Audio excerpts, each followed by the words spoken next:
Entonces estoy atenta, bueno, vamos a esperar unos 5 minutitos. Bueno, 4, son 7 con 1. Estaría pendiente de escuchar cualquier duda, cualquier comentario de los ejercicios. Ya creo que con los que resolvimos en clase, más los que tienen ustedes ahí que tuvieron disponibles, son más que suficientes, ¿no?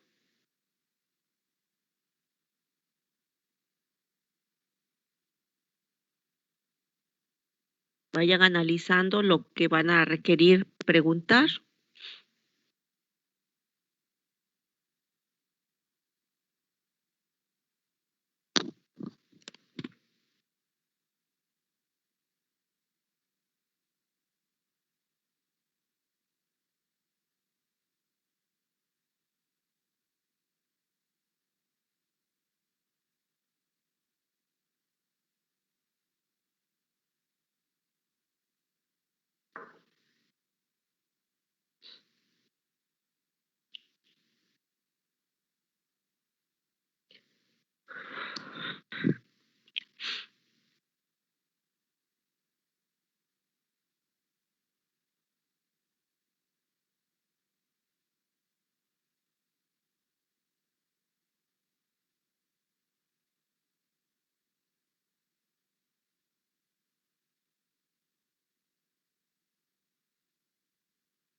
Bien, soy todo oídos.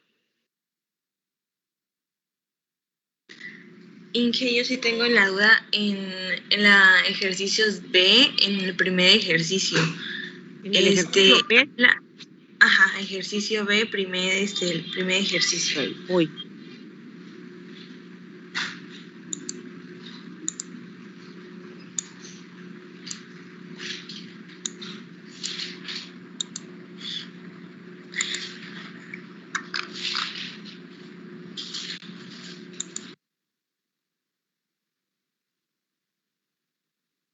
¿Estás viendo mi pantalla?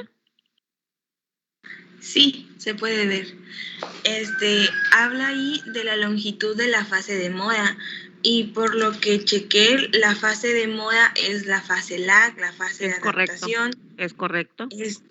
Y hablando de longitud, bueno, puede ser algo, es el tiempo porque se prolonga, por ejemplo, 4 horas, 5 horas. Sí, que es correcto. Es correcto. Es correcto. Es que varios de estos ejercicios son traducciones. Entonces, a veces cuando quien traduce lo hace, lo toma tal y como viene, ¿no? En el inglés y queda así, ¿no? Pero sí, evidentemente se refiere a la longitud en términos de tiempo, que bueno, si somos estrictos, longitud no sería unidades de tiempo, sino sería unidades de eso, ¿no? De longitud en metros, en centímetros, etcétera, ¿no? Pero no, se refiere precisamente porque después lo acompaña, ¿no? Demora. Y sí, se refiere a cuánto dura, ¿verdad? Cuánto tiempo ocupa la fase de adaptación. Te está solicitando cuánto tiempo demora la fase de adaptación, cuánto tiempo demora la base, cuál es el valor, perdón, de la velocidad específica de crecimiento, cuál es el tiempo de duplicación y cuál es el coeficiente o el rendimiento de biomasa con respecto a sustrato. Y tengo otra pregunta. Al momento de darle tratamiento a lo que es la biomasa, bueno, tratamiento del logaritmo natural, la gráfica sale entre negativos y positivos. Sí, por los valores, acuérdate que esa es una propiedad de los logaritmos. Mete tú a la calculadora cualquier valor que tenga unidades decimales y por propiedad, acuérdese, ingeniero, por propiedad todos esos van a tener logaritmos naturales negativos, pero eso en ningún momento repercute en que tú. Acuérdate que la intención de hacer una gráfica de logaritmos naturales no es observar si está en el cuadrante 1, en el cuadrante 2 o 4 del eje. Eso no es el objetivo. El objetivo es que la gráfica te permita observar que hay una zona en donde se observa un ascenso que tiende a ser una línea recta, más bien que debería ser una línea recta, para que tú identifiques esa zona como tu fase exponencial sin detenerte a ver si esa zona de ascenso está en el cuadrante negativo o positivo, porque tú, como buena ingeniero, sabes que eso es únicamente el efecto de que el número que estás utilizando para dar el tratamiento es un número decimal. Ok, entonces no importa, como usted mencionó, que si da negativo y positivo, digamos que el fin es verificar que la línea... compárteme tu gráfica para que nos entendamos. Te voy a dar ¿tienes la posibilidad de Gracias. compartir tu gráfica? Sí. Voy.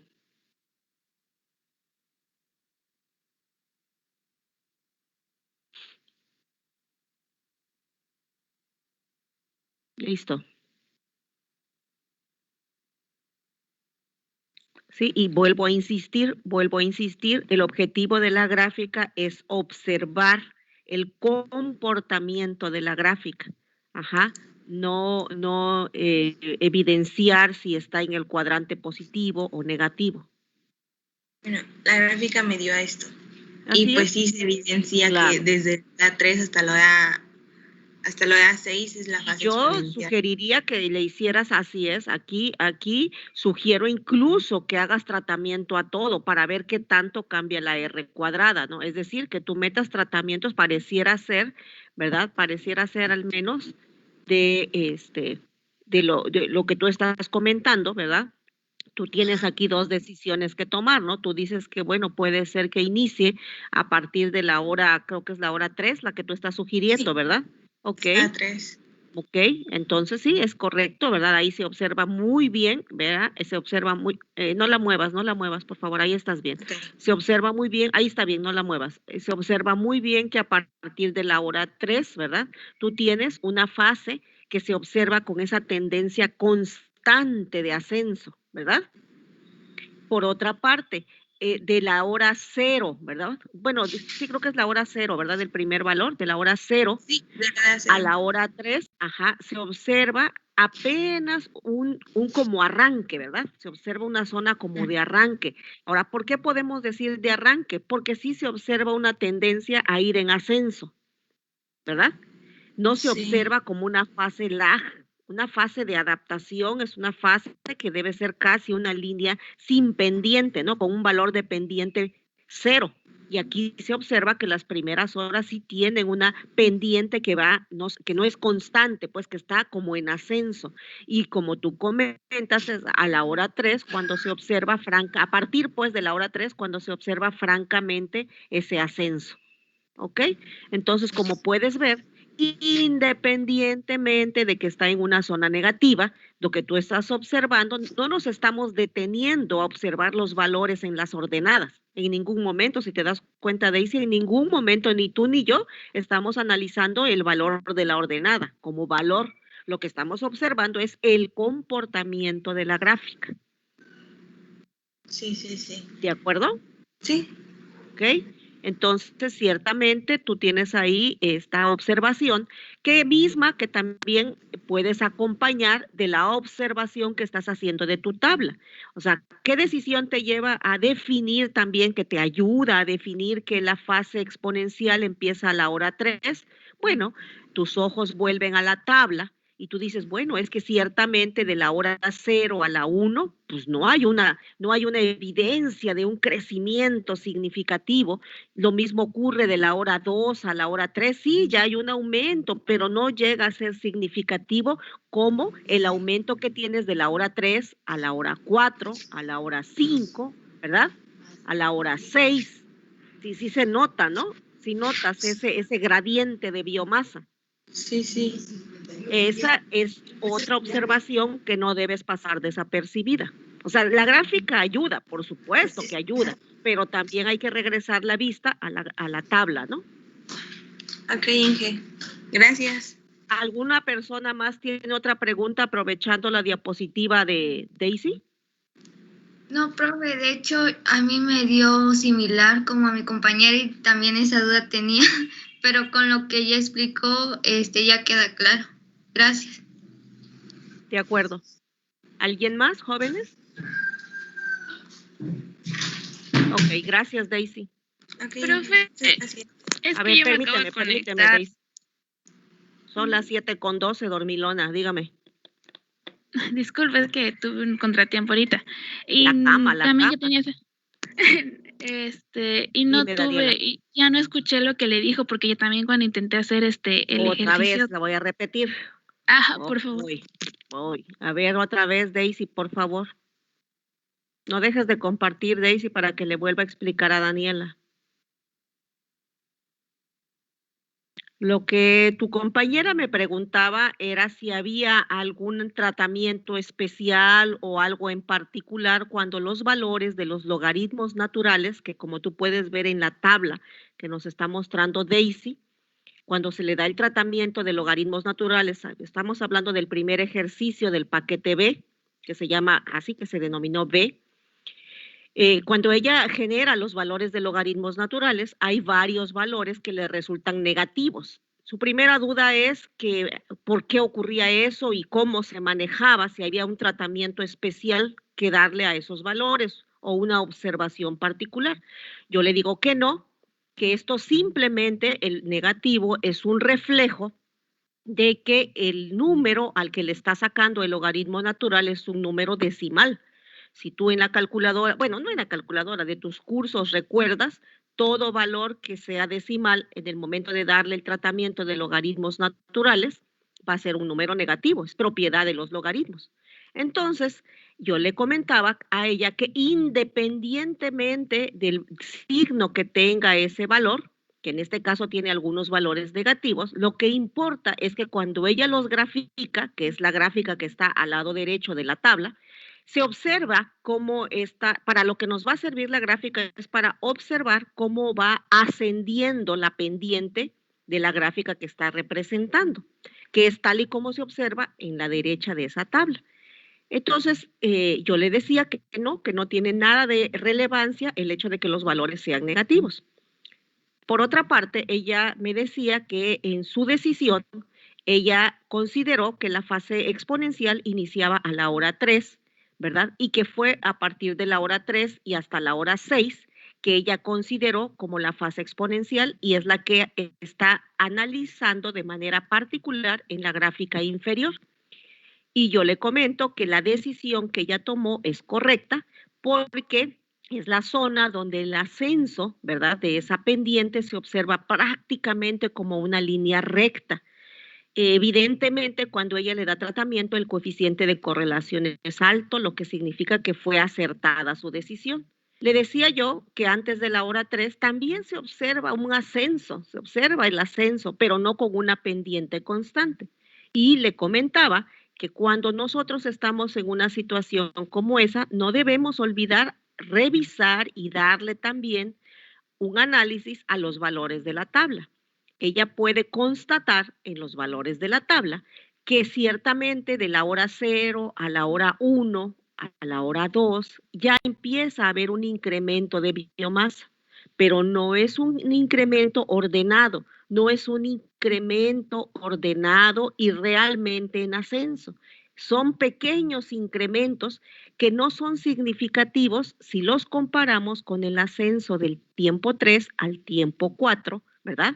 Al tiempo 5, al tiempo 6. Y que eso nos terminaba de confirmar que nuestra decisión sobre la elección de la fase exponencial es correcta. Ah, ya, Inge, sí, igual tenía esa duda. Ya, gracias, profe. Sí, ya la entendí. Muy Es que bien. igual, gracias.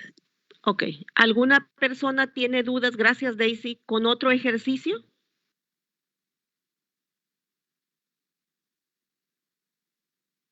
Dejo de compartir, ingeniera. Permíteme, nada más dame un instante. ¿Alguien tiene alguna pregunta más que hacer de esto? ¿De este ejercicio? Sí, gracias Daisy. Creo que ya nadie está preguntando. Ok. ¿Hay algún otro ejercicio en el que tiene alguno de ustedes algo que preguntar?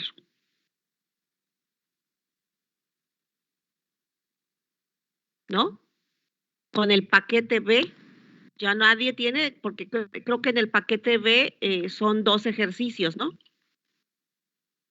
¿Ok? Sí, son 2 y son similares. Pues sí, ustedes sabrán qué tan similares o no son, ¿no? Ahí está el ejercicio y la pregunta. Yo quiero saber si respecto al ejercicio 2 de ese paquete, ¿alguno tiene que preguntar algo? No, maestro. Correcto. Del siguiente paquete, llamado paquete C, perdón, ¿alguno de ustedes tiene algo que preguntar?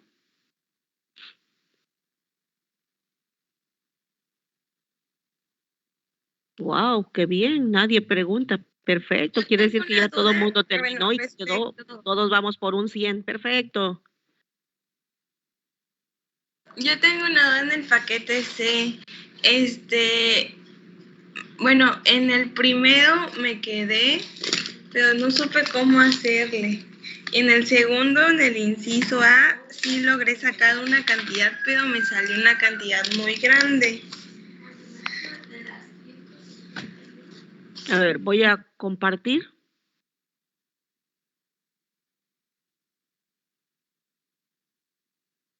Cuando vean mi pantalla, por favor, me dicen.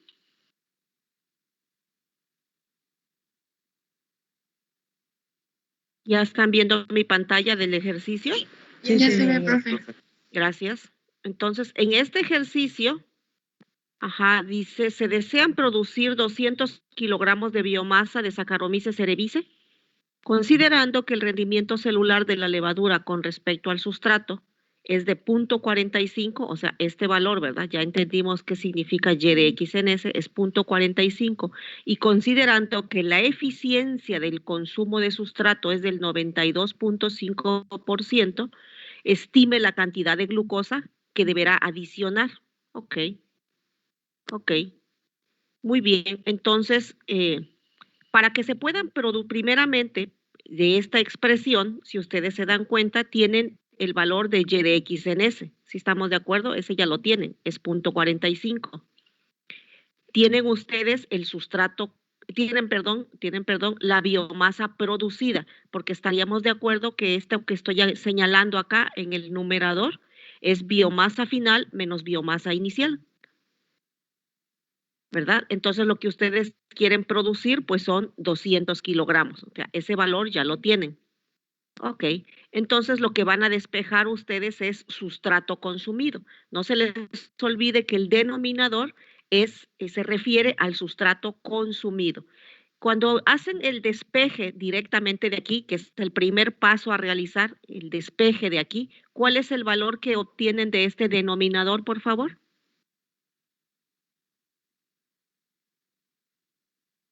Jóvenes. Sería 0 menos 45. ¿Cero? ¿Cuál cero? No, pues, simplemente, a ver, estoy comentando, a ver, chicos, chicas, ¿este valor lo tienen? Sí, es el de 92.5. No, a ver, ¿qué valor estoy señalando, Daisy? Ese El, Insisto, perdón, Daisy, ¿qué valor estoy señalando? el rendimiento de biomasa respecto a sustrato ¿Cuál es ese valor? es el de 0.45, perdón. Correcto. ¿Cuánto es el valor de este numerador que estoy señalando? Serían de 200. Sí, pero sin dudas, ¿no? No dudemos porque es la biomasa que se está produciendo, es lo que tengo en el numerador, ¿vale? Entonces, como me están pidiendo la cantidad de glucosa que debo adicionar, el primer paso para su cálculo es calcular, válgase la redundancia, es calcular el sustrato consumido. La pregunta, lo que estoy despejando de esta ecuación es cuál es la cantidad de sustrato que debe consumirse para que se produzca esta cantidad de biomasa. ¿Sí se entiende el primer paso que estamos siguiendo? Tracy. Sí. Es el primer paso, todavía no es la solución del ejercicio, pero con esta ecuación estoy calculando lo que estoy señalando acá, estoy calculando, estoy despejando este denominador y este denominador representa el sustrato consumido. Si te acuerdas, ¿verdad? Que este denominador es sustrato inicial menos sustrato final y el significado de esta resta es sustrato consumido. ¿Sí estamos de acuerdo, Daisy? Sí, sí, sí. Ok, entonces, por favor, si eres tan amable de hacer este despeje, ¿y cuál es el resultado? 444.44. Correcto. Eso, Daisy, que acabas de calcular, muy bien anotado en la libreta, se refiere a sustrato consumido. Ok, ese es el sustrato consumido.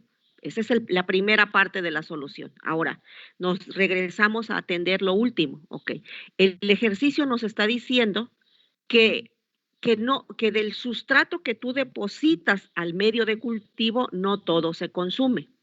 Del sustrato que nosotros depositamos en el medio de cultivo, solo se consume el 92.5%. Tal vez en tus notas tengas ahí lo que llamamos eficiencia de conversión de sustrato. ¿Recuerdas esa ecuación? Sí. Ok, entonces, en este momento, lo que tú conoces de esa ecuación que debes tener por ahí es precisamente el sustrato inicial menos el sustrato final. Ya conoces la eficiencia es 92.5% y tiene sustrato inicial menos sustrato final. Ahora entonces despeja sustrato inicial, por favor.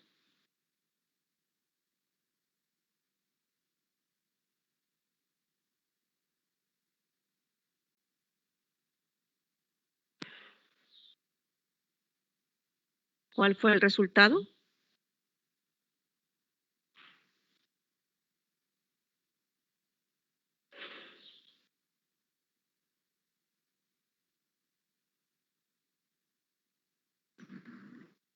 A mí me da 480 kilogramos. Ok, va el primero. A mí me da Sí. 400. Confirmo. Correcto. Pues si la operación es correcta, que no tiene mayor complicación el despeje, pues ese sería el resultado. Y esa es la cantidad de glucosa que debe adicionarse al medio de cultivo. De ese sustrato que tú adicionas al medio de cultivo, el 92.5 de esa glucosa es la que se va a transformar, es la que se va a consumir. Parte de ese sustrato consumido se va a destinar al crecimiento celular. ¿Sí se entiende qué bonito es este ejercicio? Daisy.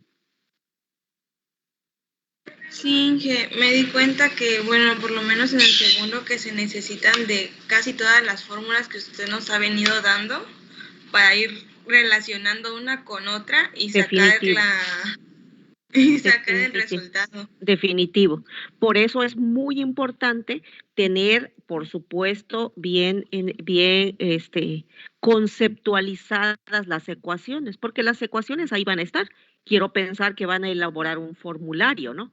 Sin embargo, lo que interesa, lo que es muy importante, además de tener un formulario muy bien ordenado, es haber entendido muy bien su significado.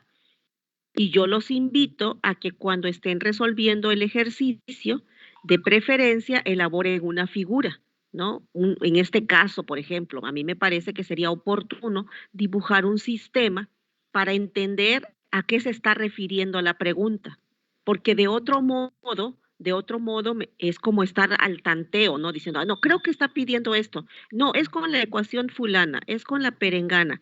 Yo opino que si se dibuja el sistema, se señalan qué es la información que se te está ofreciendo, entonces de una manera ordenada y bien fundamentada, pues se va a elegir la ecuación porque ya entendiste cuál es la situación del sistema microbiano que estás resolviendo.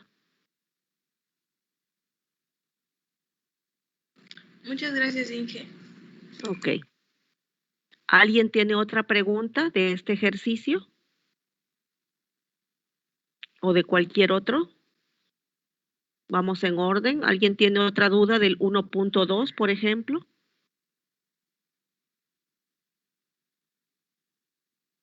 ¿No? Ahí yo sí ¿De lo ninguno? resolví en el inciso A, pero me salió una cantidad muy grande y ahí sí no supe si estaba bien. No es bueno admirarse de que si es grande, pequeño, mediano. O sea, otra vez, Daisy, o sea, si tú analizaste tu sistema, si estás escogiendo y utilizando las ecuaciones que a ti te lleven, tu comprensión te lleve, o sea, no sé, ¿cómo te digo? Aquí, por ejemplo, el resultado era que se necesitaban más de 400 kilogramos de glucosa.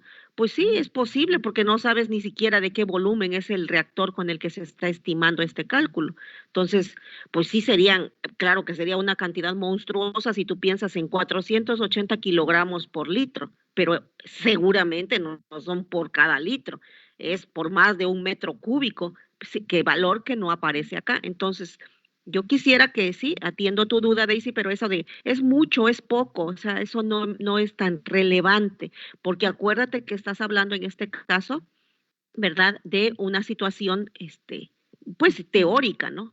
A ver, ¿cuál es el problema acá, Daisy? Se cultiva un microorganismo productor de metabolito asociado al crecimiento. Ya discutimos qué significa eso de asociado, parcialmente asociado o no asociado al crecimiento. En tanque agitado de 2.5 litros, que es un fermentadorcito de 2,5 litros. Tiene 2,5 litros de caldo, ¿verdad? Ok. A las 18.5 horas de fermentación se agota la fuente de carbono. Ok. Ojo, a las 18.5 horas ya no hay nada de fuente de carbono. Ok. Considerando que durante el cultivo, o sea, durante todas las 18.5 horas, no existe fase lag. O sea, las 18.5 horas fueron de cultivo exponencial. Ok, no existe fase lag. Y que Y de X en S es 0.39, Y de P en S es 0.25 y mu es 0.28 horas a la menos, mu es 0.28 horas a la menos 1 y la concentración de biomasa inicial es de 0.23 gramos por litro. Ok, calcule la concentración de sustrato limitante.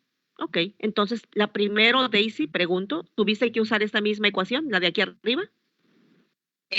Sí, pero primero lo que yo hice fue calcular la biomasa final y a partir de eso utilizar la ecuación de rendimiento. Ah, pero tú no tienes los datos acá. Primeramente por eso te fuiste a utilizar, es que no tienes acá, no tienes idea de la concentración del sustrato limitante, no la tienes.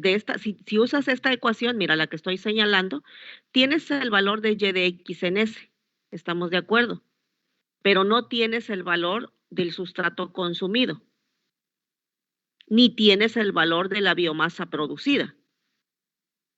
Entonces tendrías una ecuación con dos incógnitas. No sé si así fue tu entendimiento de esta ecuación. Sí, a partir de eso, como tenía la ecuación, lo que hice fue recorrida la fórmula de el logaritmo de biomasa final es igual a la mu por tiempo más logaritmo de biomasa inicial. Como nos está Correctamente. diciendo que la biomasa inicial es de 0.23, despejé lo que es la biomasa final, ya teniendo la biomasa ¿Y cuánto final, resultó? ¿Cuánto resultó? 16.20 gramos sobre litro.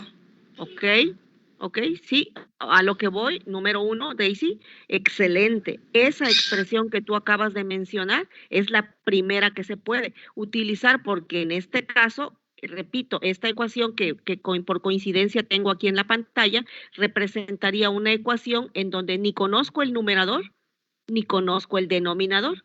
Representaría entonces una ecuación con dos incógnitas. Correctamente tu decisión, te fuiste primero a calcular la biomasa final. O sea, Sí. la biomasa, ¿correcto? Ajá.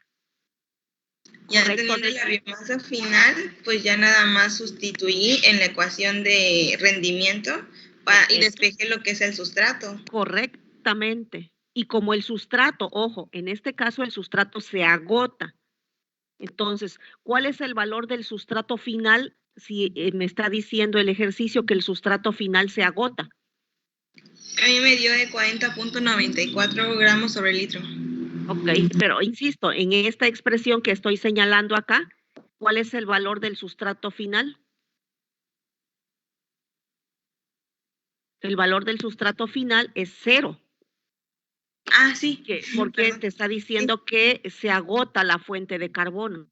Entonces, cuando tú de esta ecuación despejas este denominador, resulta que este denominador para el ejercicio 1.2 representa ciertamente el sustrato inicial, porque no hay valor de sustrato final, dado que el ejercicio dice que se agota la fuente de carbono. Ok. Y el resultado, ese resultado que tú comentas, ¿es el que te parece a ti que es demasiado grande? Sí, es que no sabía, porque como no sabía cómo hacerle, pues eso agarré la fórmula de logaritmo de biomasa final, pero tenía como que cierta incertidumbre de que si estaba bien. Sí, sí, es correcto, definitivamente que es correcto, pues. Ok, ok, Bueno, no hay ningún problema. Ujú. Ok, y ahora con esa biomasa, ¿verdad? Nos están diciendo que ahora calculemos, dice, calcule la concentración de biomasa. Bueno, en ese caso fue el primero que calculaste. Y el producto. Ahora entonces supongo que te fuiste a utilizar esta expresión, ¿no? Sí, ahí en la concentración de biomasa ya no la avancé más en el inciso B porque la concentración de biomasa no sabía si volverlo a calcular o ya estaba calculada en el inciso A. Otra vez, yo te invito a que dibujes el sistema. Si dibujas el sistema y colocas en el lugar que corresponde lo que has estado resolviendo, no te debe quedar duda en absoluto que la biomasa que tú calculaste al inicio del inciso A es precisamente la biomasa final a la que se está refiriendo en el inciso B.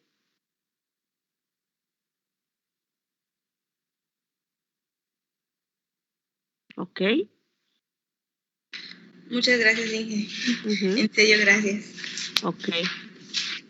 Entonces, aquí creo, Daisy, que nada más para terminar, que debes hacer en estos días, es, te vuelvo a repetir, te sugiero, y va a ser algo importante en los ejercicios que ustedes trabajen para el examen, voy a poner una nota que hay que evidenciar la figura, el diagrama del sistema que están atendiendo, indicando qué información te da el ejercicio y señalando a qué parte del sistema corresponde el cálculo que están haciendo.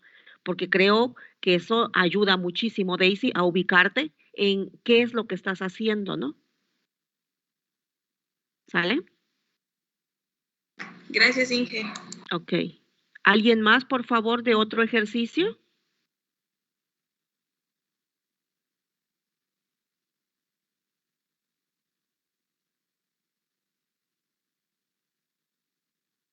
¿Nadie más? No, profe, al menos de mi parte todavía me falta 1 o 2 ejercicios de eso. Y como no los he trabajado, entonces muchas gracias. Gracias, Guadalupe, por contestarme. Inge, Ninguno de los aquí perdón, ¿mañana retomaría algunas dudas de los ejercicios? No, mañana atiendo artículos. Mañana espero que atendamos artículos, porque como les comentaba, van a haber varios cuestionamientos que van a emanar de ahí y son 2 artículos.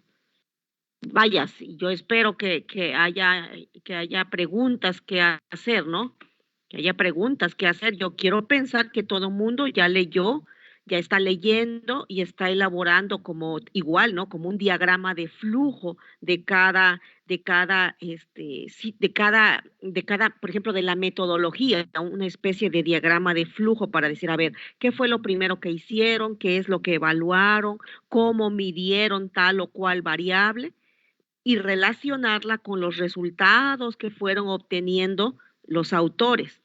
A mí me interesa muchísimo, de verdad que para mí es muy importante que durante el desarrollo del diagrama de flujo de las metodologías, ustedes identifiquen cosas que han visto en técnicas instrumentales, en química analítica, en microbiología, en cinética enzimática y ahora en cinética microbiana. Esa parte es la que para mí es muy importante que ustedes vean a través de esos artículos cómo se refleja el conocimiento que han adquirido en sus diferentes asignaturas. Esta parte me interesa mucho. Y una vez hecho eso, en consecuencia, ustedes van a identificar cómo es que ahora, con los conocimientos de cinética química, biológica, enzimática y ahora microbiana, pueden interpretar las gráficas y las tablas de resultados que los autores están presentando.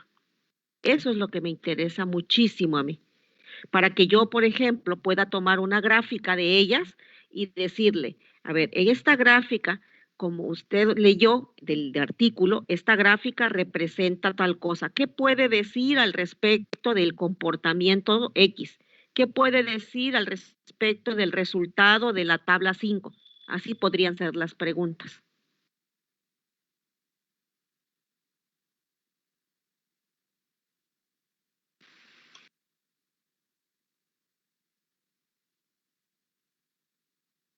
Por favor, ¿alguien más con dudas de los ejercicios? En mi caso, de los ejercicios no tengo dudas, maestra. Correcto. Tengo dudas de los artículos. Correcto, voy para allá entonces. Perfecto. Ok. Bueno, antes que yo vaya a atender al compañero, ¿alguno de ustedes tiene otra pregunta que hacer de los ejercicios?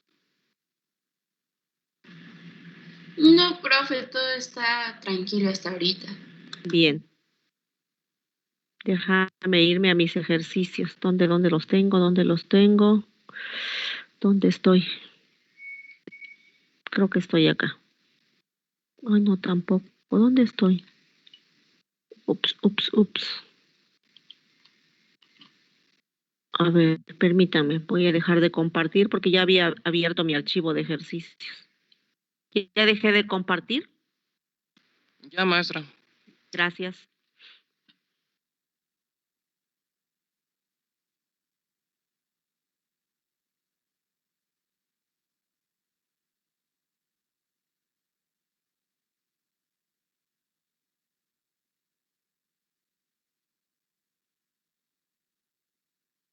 ¿Algún artículo en particular?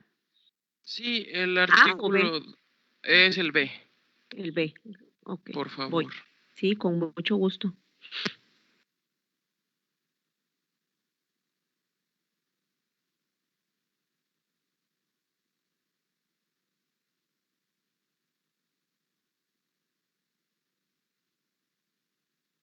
¿Me dices cuando yo esté compartiendo pantalla?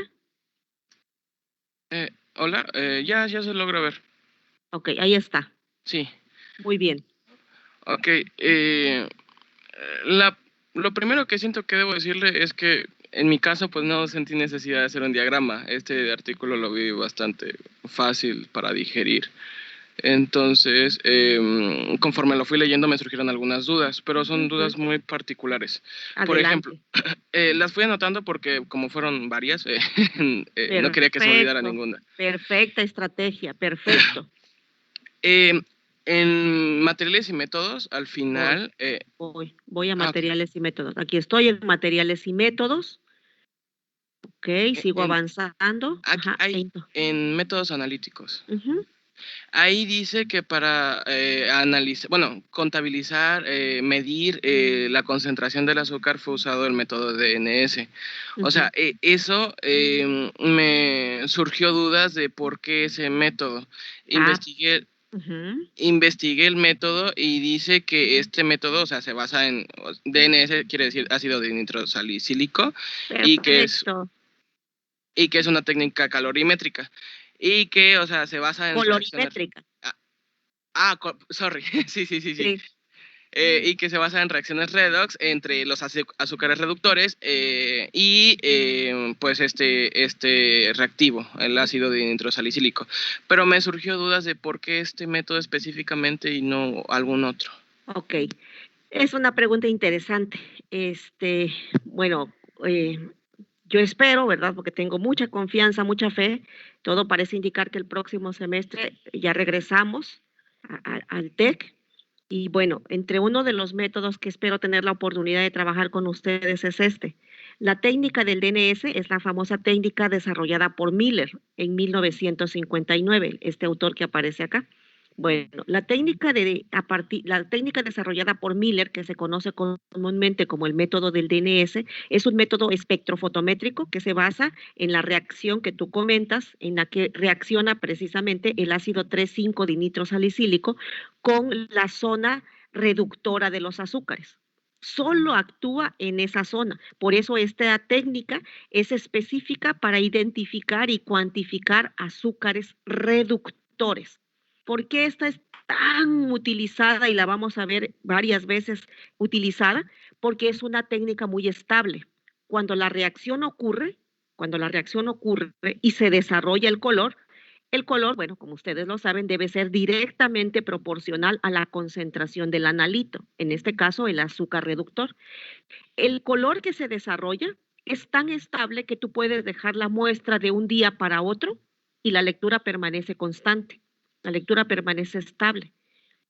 Número 1, entonces, es muy estable. Número 2, es una reacción muy específica que va a ocurrir, repito, entre el reactivo y el azúcar reductor. Vamos a suponer que tú tuvieras una mezcla de glucosa con sacarosa.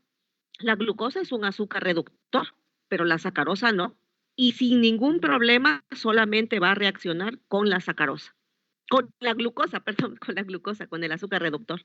Entonces tiene esos atributos de ventaja, ¿no? Es estable y es una reacción muy específica.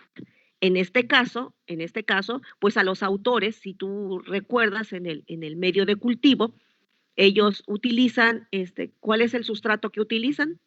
Según lo que... El sustrato, bueno, leí que usaban azúcar, sugar, pero... De hecho, aquí está, mira, me voy a mover tantito, aquí dice, mira, 10 gramos de glucosa por litro, pues porque todo esto está basado en 1 litro, ¿no? Entonces, ellos le siguen la pista al consumo de carbono, de la fuente de carbono, midiendo el consumo de glucosa a través de la técnica del DNS. Esas son los atributos, las ventajas que tiene esta técnica analítica. Ok.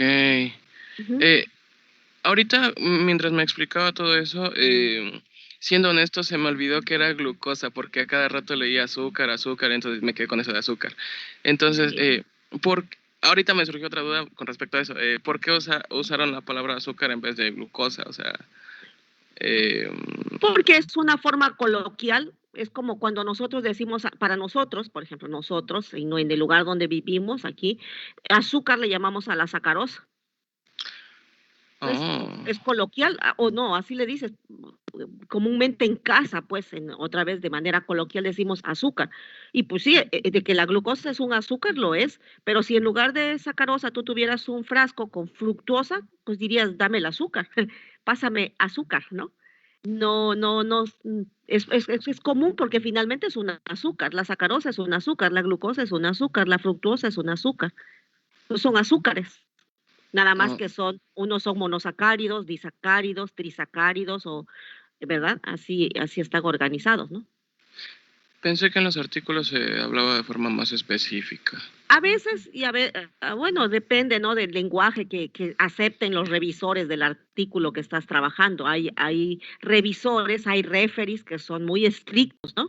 En el lenguaje científico, y a veces no, dependiendo de en qué parte se está refiriendo. Porque aquí, por ejemplo, mira, dice para utilizar azúcar, ¿no? Mira, aquí está. Aquí dice para utilizar azúcar.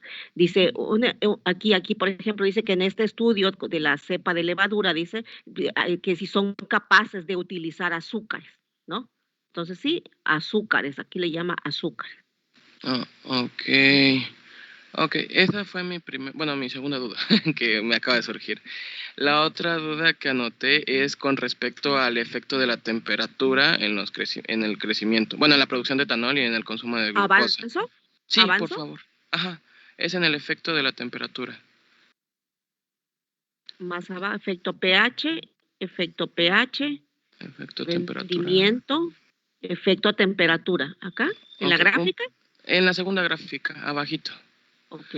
Ok, de hecho, en la primera y en la segunda gráfica se logra ver que menor producción de etanol y menor tiempo de ¿cómo podría decirse?, de consumo y de producción, fue la concentración de 28, si no me equivoco, de 28, espera, sorry, que espérame, ay, no, me perdona, era en el efecto de la glucosa.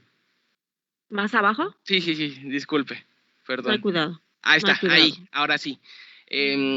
Entonces, la gráfica de la concentración de 50 gramos por litro es la que menor produce etanol, pero también es la que menor tiempo toma. Es algo que menciona, o sea, de que, o sea, por ejemplo, la concentración de 250 es la que más produce, pero es la que más tiempo toma. Entonces, luego, cuando habla de este resultado un poquito más abajo, relacionan la primera concentración, un poquito más, después de la tabla.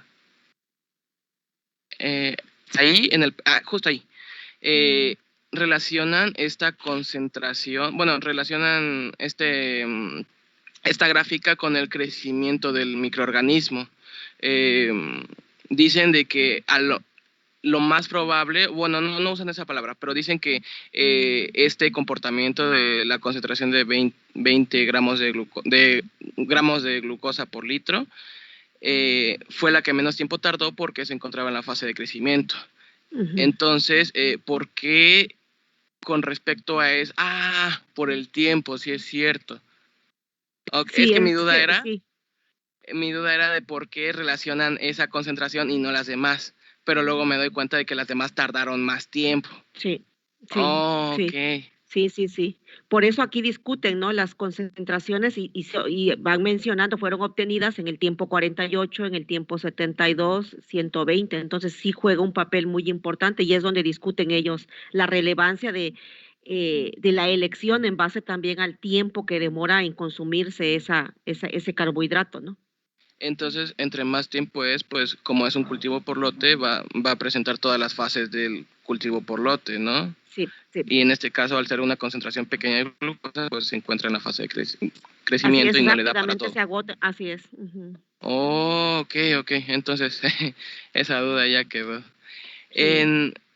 En la otra, justo en ¿Más ese adelante? párrafo, no, Ok. justo ahí mismo, dice que en otros estudios el etanol, a partir de una concentración de 95 gramos por litro, actúa como un inhibidor, Así es. pero en este estudio no fue observado ese comportamiento. O sea, mi duda Sí. es por qué. Me fui al artículo, pero ya no me dio tiempo de leerlo. A ese artículo que cita, de Pramanik 2003.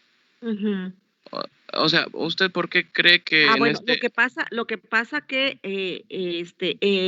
ciertamente en el caso particular del etanol, yo les comentaba que el etanol en muchas levaduras, en todas las levaduras, va a tener que ejerce un efecto inhibitorio, lo que se conoce como inhibición por producto final, ¿no?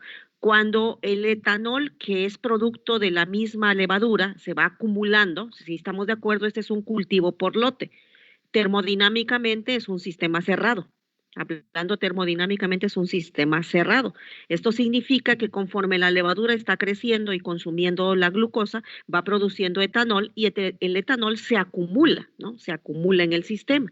Cuando se va acumulando, dependiendo de la sensibilidad de la levadura en cuestión, van a tolerar a cierto nivel de etanol.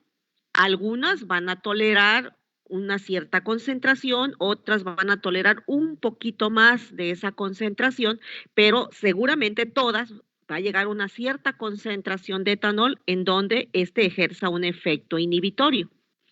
Entonces, es lo que están comentando los autores en este último párrafo. En este último párrafo dicen que este autor, Pramanik en 2003, en su investigación, observó que el etanol llegaba a ser inhibitorio a concentraciones de 95 gramos por litro. Dice que en esta investigación que estamos leyendo, ese fenómeno no se lo observó. Bueno, vámonos a la gráfica de etanol. ¿Tú recuerdas, por ejemplo, cuál fue aquí vean ustedes, aquí hay una condición, ¿verdad? Al menos esta última, la que tú comentas, la que utilizaron con 250 gramos por litro de glucosa, aquí se puede observar que según la gráfica, con esta concentración se alcanzó casi los 100 gramos por litro de etanol y según los autores dicen que hasta esta concentración de glucosa evaluada que generó esta producción de etanol, que fue la máxima concentración de glucosa que ellos evaluaron, hasta ese momento, hasta ese experimento, no evidenciaron ellos ningún fenómeno de inhibición. Esto, bueno, es lo único que comentan porque habría que ver si no será que utilizando, por ejemplo, en lugar de 250, utilizar 270 gramos por litro de glucosa y que generara tal vez un poquito, pero ellos en este momento, hasta con los experimentos que ellos están probando, dicen que tal fenómeno que fue reportado por este autor, ellos no lo lograron observar. Lo que quiere decir, de primera instancia, sugiere que al menos la levadura que ellos están trabajando en esta investigación tolera más de 95 gramos por litro de etanol en su medio de cultivo. Ok. Y justo con lo que me acaba de responder me surgió otra duda. Si es así, o sea, por las diferentes cepas que utilizaron de las levaduras, ¿por qué no lo comentan en las conclusiones? Porque lo leí, solamente hacen referencia a los parámetros óptimos de pH, temperatura, concentración. Porque no tienen evidencia de hasta qué nivel de etanol es tolerable por esta levadura. No tienen evidencia, entonces no pueden concluir de algo que no hicieron. Ok, entonces tendría que hacer experimentos para ver cuál sería. Sí, para que puedas concluir es porque tienes elementos con los cuales demostrar que la conclusión a la que estás llegando es una conclusión que fue producto de la experimentación que se llevó a cabo. Ok, ya. Ok, entonces esa sería otra duda. Muchas gracias, maestra. Okay. Y ahorita observé en esta gráfica y luego también a partir de la discusión y en la conclusión de que eligieron como concentración óptima los 100 gramos por litro. Mi observación es de que esta concentración la eligieron porque, o sea, obtuvieron una conversión del 100% de glucosa y no tardó tanto como la de 250, ¿verdad? Así es, o sea, y esa es la parte interesante. Uno podría pensar, bueno, ¿por qué no escoger la concentración de 250? Bueno, hay varios criterios, o sea, el criterio no puede ser solo la producción, en este caso del etanol, sino la otra pregunta, el otro criterio, y fue algo que comentábamos, que yo les insistí a ustedes cuando hablábamos de parámetros cinéticos, es el tiempo en lo que esto ocurre. Entonces, si el tiempo que se requiere para consumir esa elevada concentración va a requerir de demasiadas horas de proceso, de energía, de gasto laboral, gasto energético, entonces dices, bueno, realmente ese gradiente, esa mayor producción, amortigua lo que significan tantas horas de fermentación. Y dices, no, y llegas a la conclusión, ahora viene el análisis económico, ¿no? Decir, no, no vale el tiempo, no amortigua el costo que tendría, repito, el incremento en la producción del etanol, no amortigua el gasto, los costos, repito, de electricidad por empleo del fermentador con agitación, aireación, control de temperatura, horas hombre de proceso. Entonces se decide que no es un buen criterio, no es una buena decisión. Ok, entonces por ahora eso también, sí, y también de ese sustrato, en este caso los 250 gramos por litro, ¿ok? Se usaron 250 gramos por litro, correcto. Se generó, esos 250 gramos por litro llegaron a producir más de o casi 100 gramos por litro de etanol, ¿ok? Pero la pregunta es, ¿toda la glucosa se consumió? Y si resulta que no, entonces sale a razón bueno, no a razón exactamente de lo mismo, pero resulta que termina la fermentación y todavía te queda mucha azúcar que no hubo oportunidad de consumir. Y esto entonces no te está reflejando una eficiente conversión del sustrato. Ok. De hecho, ahí lo menciona de que se tuvo una conversión de 89.5% en esa concentración. Así es. Y mira, bueno, aquí aprovechando esta pregunta tuya, aquí hay otra bien interesante, ¿ve? No porque tú le des más azúcar, ¿ve? Mira, el rendimiento de etanol incremente significativamente. De hecho, el mayor rendimiento de etanol lo tienen con 100 gramos por litro, mira, aquí está. Sí, sí. Entonces dices, no, a mí lo que me interesa es que el azúcar se convierta a etanol. Eso es para mí lo más importante. Eso es para mí lo más importante eso es para mí lo más importante, dicen ellos, la conversión. Y bueno, definitivamente sí hay diferencia entre usar las diferentes concentraciones y el rendimiento. Este es el mejor rendimiento, por lo tanto me quedo con este. Y para... Hola. Sería buena idea usar la concentración. Hola, ¿me escucha? Sí, ya. Ok. Y para cuestiones de optimización de proceso, sería buena idea usar la concentración de 50 gramos por litro. Porque hay una... Dígame. Sí, es posible, te digo, todo va a depender de qué es lo que quieres optimizar. ¿Qué es lo que quieres optimizar? ¿Lo que quieres optimizar es producción o lo que quieres optimizar es productividad? Si tú recuerdas, son dos conceptos diferentes. La producción es la concentración del metabolito en cuestión y la productividad es la velocidad a la que se produce el metabolito. Ok. Muchas gracias. Okay. Y me surge otra última duda. Ojalá haya tiempo. Esta es una duda con respecto a todo el artículo. Concluyen de que el mejor pH es a 4.5, la temperatura, si no me equivoco, es a 32 grados Celsius y la concentración de glucosa es a 100 gramos por litro. Pero, o sea, mi duda es, si concluyen eso, ¿por qué usaron esos parámetros óptimos en cada experimento? O sea, no sé si me voy a entender de que trabajan con lo que concluyen. Entonces es como entonces, ¿por qué hicieron todo eso? A ver, si eres tan amable de permitirnos discutir esto mañana, porque tengo que entrar a un seminario de mi estudiante de posgrado y ya son las 8. ¿Sale? Okay. Me urge retirarme, ¿sale? No hay cuidado. Y mañana lo discutimos. Bueno, el día que nos corresponda, por favor, así como estamos discutiendo conmigo, yo esperaría discutirlo con todos, que todos hayan leído, buscado más información, ¿vale? Sí, maestra. Vale, me retiro, chicos.